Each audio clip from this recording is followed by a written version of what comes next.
What if someone told you that changing your accent could change your life? That's what happens in Pygmalion. But beware, it's not just a Cinderella story in phonetics. It belongs to the genre of drama and romantic comedy with strong social commentary. It was published in 1912 and was performed in 1913 in London. The title is from the Greek myth of Pygmalion, a sculptor who fell in love with his statue.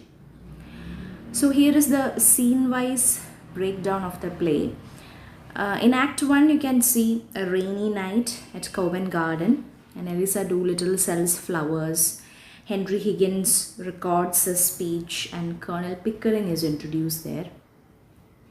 And in Act 2, Eliza visits Higgins to learn proper English. So the transformation projects begins there.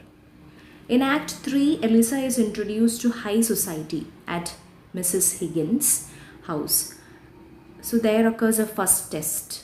And in Act 4, after the ambassador's party, the conflict erupts between Higgins and Eliza.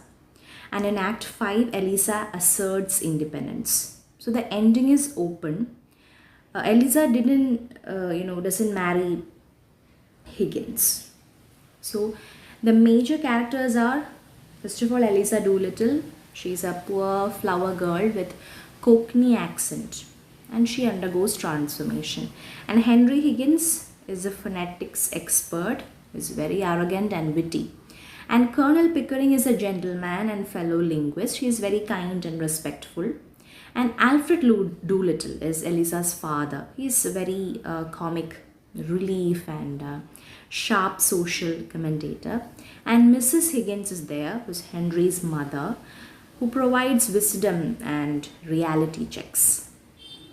Now coming to the themes, first of all, class and social mobility, language as a gatekeeper to upper class.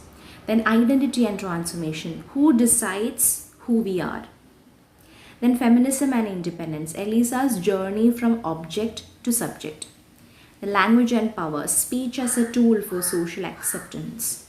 Then satire on Victorian society, it critiques marriage, education and manners. Now the literary devices are satire, society, class snobbery, marriage, everything is being satirized.